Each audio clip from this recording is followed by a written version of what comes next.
Kembali di kediaman Artadov yang lain. Andrea sedang duduk di sofa, setelah mendengar cerita dan alasan Rio. Dia memilih untuk menyimpannya dan akan meminta penjelasan lagi dengan Kelvin. Sepertinya Kelvin lebih mudah dimintai jawaban daripada Rico. Andrea akui, meski Rico orang yang mudah bergaul dan humoris, jika ada hal yang sangat serius, dia akan menjadi orang yang sangat bisa diandalkan. Anda ingin makan camilan, Nyonya? Tanya Ditra. Saat ini, Ditra mencoba membujuk Nyonya Andrea agar mau makan sesuatu. Sepertinya Nyonya Andrea kehilangan nafsu makannya karena masalah ini. Simpan saja buat nanti, jawab Andrea malas. Baik, Nyonya. Rico, yang masih setia menemani Nyonyanya, hanya bisa pasrah. Sepertinya Nyonya Andrea masih kepikiran tentang Tuan James tadi.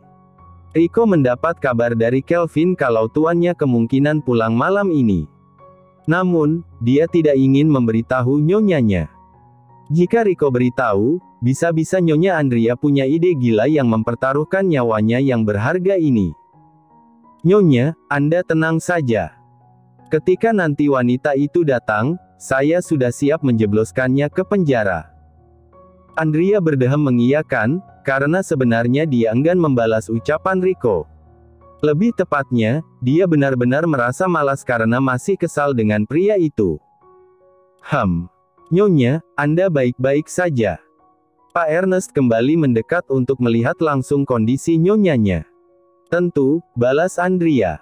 Pak Ernest semakin mendekat dan terlihat sangat simpatik sekarang. Nyonya, Anda bisa mendapatkan anak lagi asal ada usaha dengan Tuan. Pasti Tuhan punya alasan kenapa anak Nyonya diambil sebelum dia sempat lahir. Andrea mengernyitkan dahinya, bingung setelah mendengar apa yang dikatakan pria tua baya ini. Padahal, jelas-jelas Andrea terlihat sehat. Dia bahkan terang-terangan menggunakan pakaian yang lebih sempit karena ingin memperlihatkan perutnya yang buncit. Pak Ernest, hati-hati kalau bicara. Anda bisa saja menakutinya, tunjuk Andrea pada perutnya yang sengaja dibiarkan terlihat membuncit. Pak Ernest mencoba menajamkan penglihatannya. Maklum, dia sudah tua, jadi tidak begitu jelas melihat. Ditra menahan senyum di sampingnya ketika Pak Ernest terkejut bukan main melihat perut Nyonyanya yang membuncit. Nyonya, calon penerus baik-baik saja? Tanya Pak Ernest, yang kini menatap ke arah perut buncit Andrea dengan mata berkaca-kaca. Emil, yang ikut berada di sana, menggeleng pelan. Segitu inginnya Pak Ernest melihat ada penerus keluarga Artadov. Tentu saja mereka baik. Anda akan bertemu dengan mereka sebentar lagi, jawab Andrea, yang saat ini menahan senyumnya karena geli sendiri mengetahui bahwa sebentar lagi ada 2 bayi yang akan dia urus. Mungkin 3 kalau James mau menerima bayi ini. Mendengar ucapan Nyonyanya, Emil dan Pak Ernest terkejut bukan main. Tentu saja, karena mereka baru tahu kalau Nyonyanya mengandung anak kembar. Oh astaga! Apakah yang saya dengar ini adalah kebenarannya, Nyonya? Pak Ernest seakan masih merasa bermimpi, padahal dia bisa melihat hal tersebut secara nyata. Pak Ernest menangis terharu mengetahui bahwa akan ada 2 penerus di keluarga ini. Bukan 1, tapi 2. Bukankah itu berita yang sangat membahagiakan? Emil, cepat siapkan barang-barang, dan mungkin saya harus meminta bantuan Ditra agar membuatkan beberapa makanan yang nantinya akan dibagikan. Ah, tidak. Saya akan menyewa catering, dan kita harus membagikan kepada semua orang tentang berita bahagia ini. Ujar Pak Ernest begitu bersemangat. Rico bergidik ngeri. Apa memang harus dirayakan sampai seheboh itu? Apalagi Pak Ernest terlihat sangat bersemangat. Silakan, nanti kalau ada biaya, katakan saja pada saya, ucap Andrea. Tentu saja, hal itu membuat Rico merasa tersingi. Ah, haruskah aku merayakannya dengan membagikan es krim di kota ini? Sahutnya, yang membuat Andrea menoleh ke arahnya dan memberikan tatapan tajam kepada pria itu. Kamu tidak usah ikut-ikutan. Riko mendengus sebal. Pasti karena Nyonya Andrea masih kesal padanya, sehingga setiap kali dia bicara, sepertinya Nyonya Andrea akan menegur atau mengomentarinya. Saya salah lagi ya, Nyonya. Andrea hanya diam, karena setelah ini Anggi ternyata kembali. Dilihat dari pakaiannya, Anggi kembali dengan pakaian bermerek dan wajah yang sengaja dibuat secantik mungkin. Mungkin Anggi tidak pernah menduga bahwa nyonyanya akan datang secepat ini. Langkahnya yang masuk terhenti ketika melihat semua orang berkumpul dan kini menatap ke arahnya. "Nyonya," ujar Anggi terkejut dan tanpa sadar berteriak kecil. Hal itu membuat Andrea menoleh ke arahnya dan tersenyum manis. Namun, jangan salah paham, senyum yang ditampilkan Andrea adalah senyum penuh kepalsuan yang sengaja dia tampilkan, karena ingin menyambut kedatangan orang yang sudah dia tunggu-tunggu ini. Kalian kenapa berkumpul di sini?" tanya Anggi, yang kini terlihat terkejut. "Tidak ada. Kami sedang menunggu seseorang pulang. Cukup lama kami duduk, dan orang itu tak kunjung datang," balas Andrea dengan raut wajah sedih.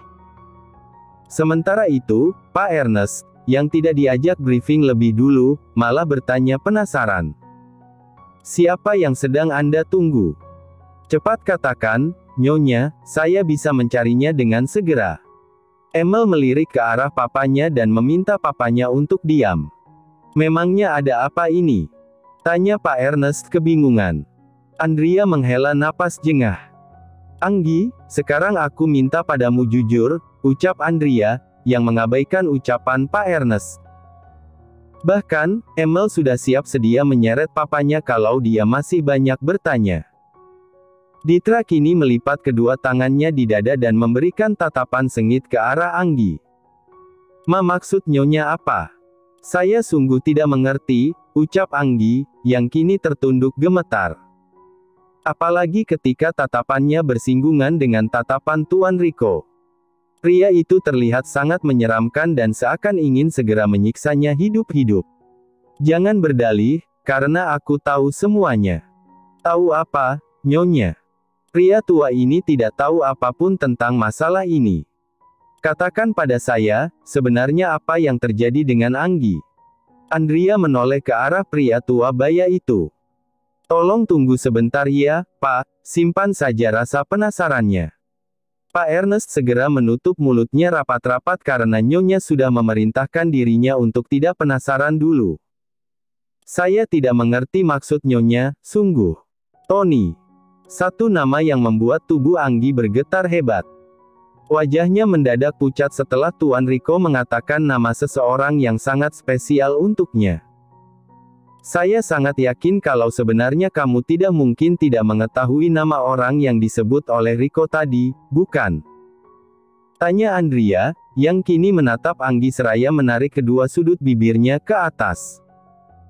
"Jadi, sebelum kesabaranku habis, dan hukumanmu mungkin lebih buruk dari yang aku pikirkan, maka cepat katakan yang sebenarnya." Andrea berkata tajam dan penuh penekanan, seolah sedang meluapkan emosi ketika memikirkan James. "Katakan saja, Anggi. Karena Nyonya masih punya belas kasih untukmu." Ditra berusaha membujuk Anggi untuk buka suara. Namun, wanita itu hanya menunduk lesu. Ditra menghela napas jengah. "Sadarlah, Anggi, kamu sudah cukup lama berada di sini. Aku tidak menyangka kamu akan seperti itu." Raut wajah Ditra tidak bisa menyembunyikan betapa sedihnya dia setelah mengetahui kebenaran tentang Anggi. Andrea melipat kedua tangannya di depan dada. "Kamu terlalu berbelit-belit, Anggi. Entah kenapa sekarang hidupku dipenuhi oleh orang-orang yang berkhianat." Mendengar hal itu, Anggi segera bersimpuh di hadapan semua orang, seakan meminta ampun karena sepertinya sudah tidak ada lagi hal yang perlu dia katakan. "Saya akan mengundurkan diri." Hanya itu kalimat yang keluar. Tentu saja, hal itu membuat emosi Andrea seakan naik menuju ubun-ubun. Tanpa permintaan maaf, wanita di hadapannya ini hanya mengatakan ingin mengundurkan diri. Rico, yang saat ini sudah mengepalkan tangannya kuat, baru saja mencoba untuk bangkit, namun tangannya ditahan oleh Andrea. Apa alasanmu mau mengundurkan diri? Wajah Anggi mendadak pucat. Saya akan menikah sebentar lagi, jadi sepertinya kamu masih mau berbohong. Andrea sudah tidak bisa menahan emosi yang dari tadi tertahan di tenggorokannya, sekarang akhirnya keluar juga. Ampuni saya, Nyonya. Saya tidak pernah punya maksud buruk terhadap Anda. Saya hanya ingin. Ingin apa? Potong Andrea cepat. Entahlah, rasanya Andrea merasa sakit di ulu hati mengetahui orang-orang yang dia percaya mulai berkhianat.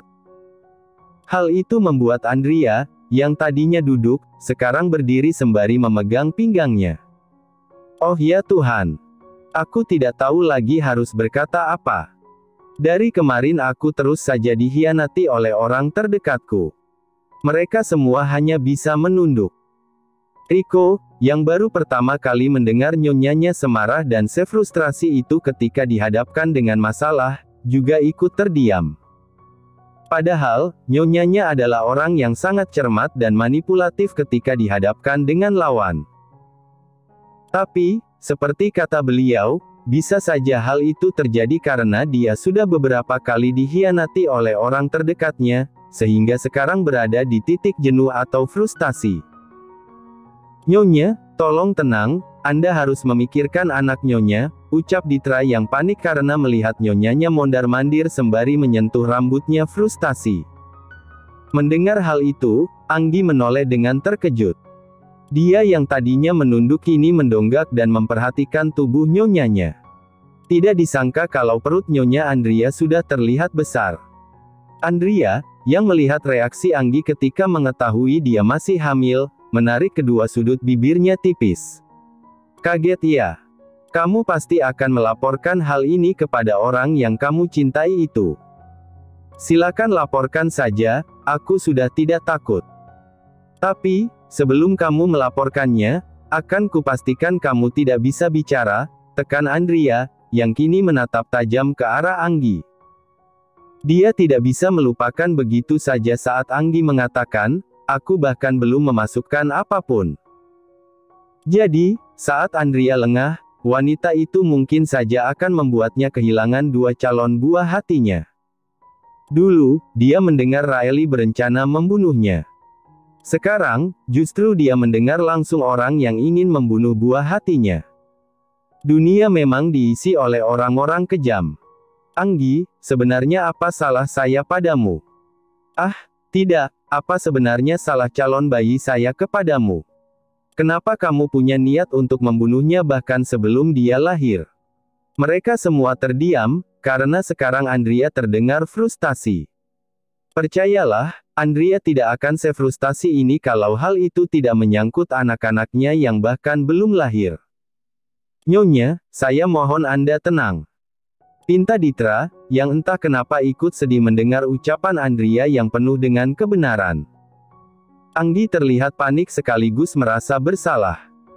Ampun, Nyonya, saya tidak bermaksud membunuh anak-anak Anda, saya. Hanya apa? Tanya Rico, yang akhirnya buka suara setelah menjadi pengamat di antara mereka.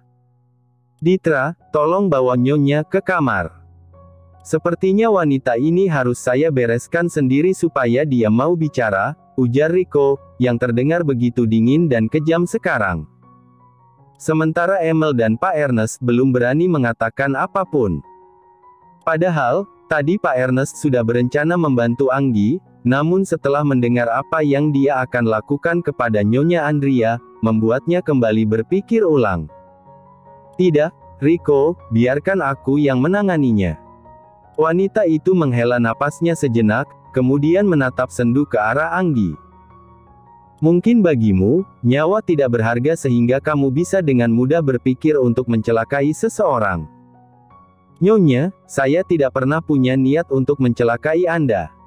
Saya hanya disuruh. Tidak, ini kemauan saya sendiri, ungkapnya lagi, yang terdengar begitu pelin-pelan. Jadi, sebenarnya kamu itu disuruh atau memang atas kemauan sendiri? Tidak apa-apa, kamu bisa mengatakannya sekarang. Namun, sepertinya bujukan Andrea tidak mempan sama sekali. Bukti bahwa Anggi tidak mau buka suara. Andrea tidak punya jalan lain selain kini membiarkan Anggi diurus oleh pihak yang berwajib. Meski Rico sebenarnya tidak mau melepaskannya begitu saja. Andrea juga tidak akan memberikan pesangon sepeser pun, dan dia tidak akan pernah membiarkan Anggi kembali masuk ke dalam rumah ini. Rico mengangguk paham dan menjalankan tugasnya dengan sangat baik.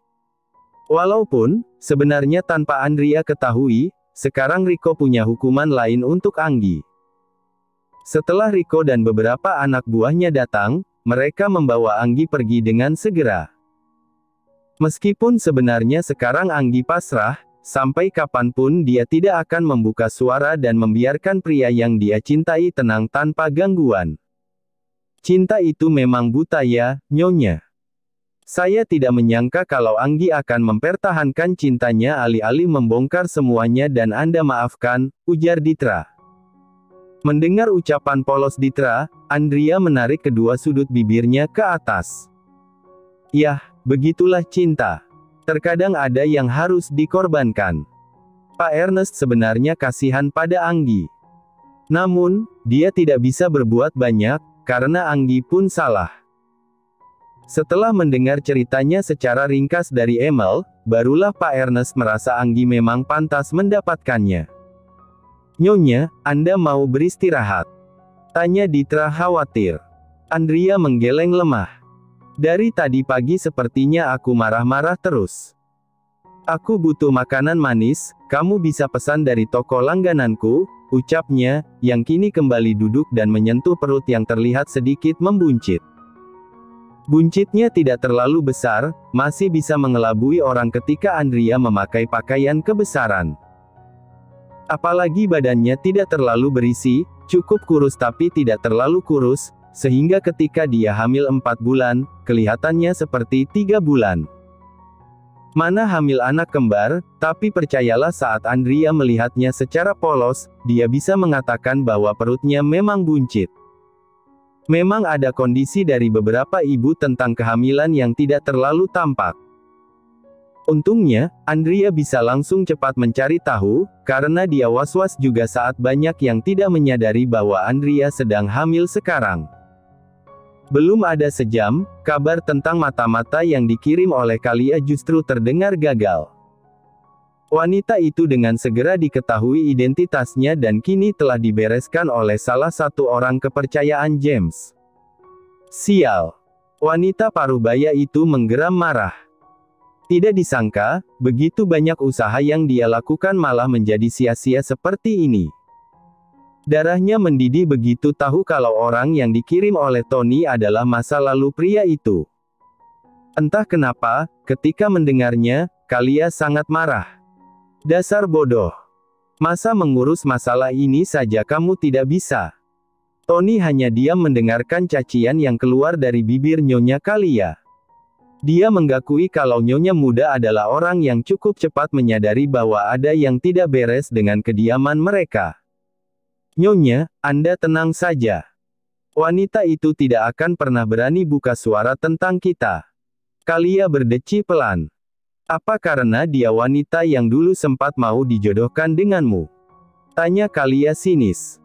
Hal itu membuat Tony menggaruk tengkuknya yang tidak gatal. Mengingat dia saja tidak menerangkan secara jelas tentang siapa orang yang dia kirim menjadi mata-mata. Meski pada kenyataannya, Tony tidak mengirim. Tapi, dia berhasil membujuk salah satu orang yang sudah lama di sana, dan ternyata Tony baru ingat kalau dia memang mengenal wanita itu. Sudahlah, jangan sampai rencana-rencana kita berikutnya gagal total gara-gara kebodohanmu. Tony menghela napas jengah dan menganggukkan kepalanya, seakan membenarkan apa yang dikatakan oleh Nyonya Kalia. Mendadak aku ingat, bagaimana dengan kabar kepulangan James? Kenapa tidak ada satupun kabar yang bagus kamu sampaikan kepadaku? Tony hanya bisa pasrah mendengarkan sumpah serapah yang diberikan oleh Nyonya Kalia kepadanya. Maafkan saya, Nyonya, saya memang tidak becus. Bagus kalau kamu paham. Waktu bergulir sangat lambat memang. Saat ini, Kelvin berusaha membujuk tuannya agar tidak pulang, tapi sepertinya bujukannya memang sia-sia. Buktinya, sekarang dia dan tuannya sedang berada di pesawat. Setiap kali melihat sesuatu, tuannya akan berdecak kagum. Hal yang tidak pernah bisa dia lihat, sekarang bisa dengan jelas James lihat. Atau yang paling dasar, dia bisa membedakan warna. Dia bisa melihat warna. Betapa indahnya dunia ini ketika James mencoba mengamati. Tuan, apa tidak sebaiknya kita memberitahu Tuan Besar bahwa Anda sudah melakukan operasi mata? James segera menggeleng.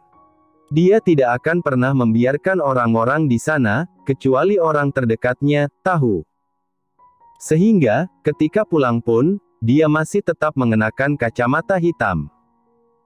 Dokter juga memberikan saran agar James tetap menggunakan kacamata untuk sementara waktu, supaya debu-debu halus tidak masuk dan membuat James menggosok matanya karena gatal. Mereka tiba ketika malam mulai menyapa. Rico terus mengoceh tentang Anggi yang ternyata orang dari Nyonya Kalia, namun pikiran James hanya tertuju pada Andrea saat ini. Dia hanya memikirkan ingin segera bertemu dengan Andrea. Hatinya berdebar-debar tidak karuan karena sebentar lagi dia akan sampai di rumah yang memang dia rindukan. Tuan, bagaimana dengan wajah Rico? Saat pertama kali melihat wajah saya, Anda malah mengatakan saya jelek. Rico hanya tertawa mendengar ucapan Kelvin, yang memang sepertinya sedang dalam mood buruk. Apalagi, sebelum tuannya datang, dia mengatakan pada Rico kalau dari tadi Tuan James terus mendesak Kelvin agar mau membawanya pulang. Pada akhirnya, sekarang James sampai di rumah. Pria itu menatap bangunan tempatnya tinggal dari kecil. Baru sekarang dia merasa bahwa apa yang dulu dia hayalkan tentang rumah tempat tinggalnya memang sesuai dengan apa yang sedang dia lihat sekarang. Andrea, panggil James pelan. Tungkai James mendadak lemas ketika hendak masuk ke dalam rumah itu. Dia benar-benar berdebar ketika hendak masuk ke dalam. Ketika masuk, suasana rumah begitu gelap. James sempat terdiam dan kini masuk ke dalam dengan perasaan berdebar. Kenapa lampunya mati? Tidak tahu, Tuan, balas Rico, yang kini terlihat bingung. Andrea, panggil James. Dia semakin melangkah masuk ke dalam. Benar-benar sangat gelap, bahkan seperti apa yang sering terbayang sebelum dia dioperasi. Andrea. Kali ini, James memanggil dengan keras, ada terselip nada frustasi dari ucapannya. Tiba-tiba saja, jantungnya berdegup kencang, merasa kalau saat ini masa lalu yang ingin dia lupakan kembali menghampirinya. Andrea, tolong hentikan. Jangan menyiksaku seperti ini, jangan meninggalkanku. James merasa dadanya sesak. Aku tidak meninggalkanmu. Suara itu membuat James, yang tadinya menunduk, kini mulai mendonggak, dan seketika lampu mulai menyala. Tatapan pria itu langsung terpaku pada wanita yang kini terlihat sangat cantik di matanya. Wanita yang selalu dia damba. Andreanya, dia benar-benar bisa melihatnya. Sudut mata James berair, sementara Andrea tersenyum haru karena James benar-benar menatap manik matanya sekarang. Terima kasih sudah menonton, guys. Jangan lupa klik like jika kalian menikmati cerita ini, subscribe untuk update konten seru lainnya, dan tinggalkan komentar di bawah tentang apa yang kalian pikirkan atau cerita apa yang ingin kalian dengar selanjutnya. Dukungan kalian sangat berarti. Sampai jumpa di video berikutnya.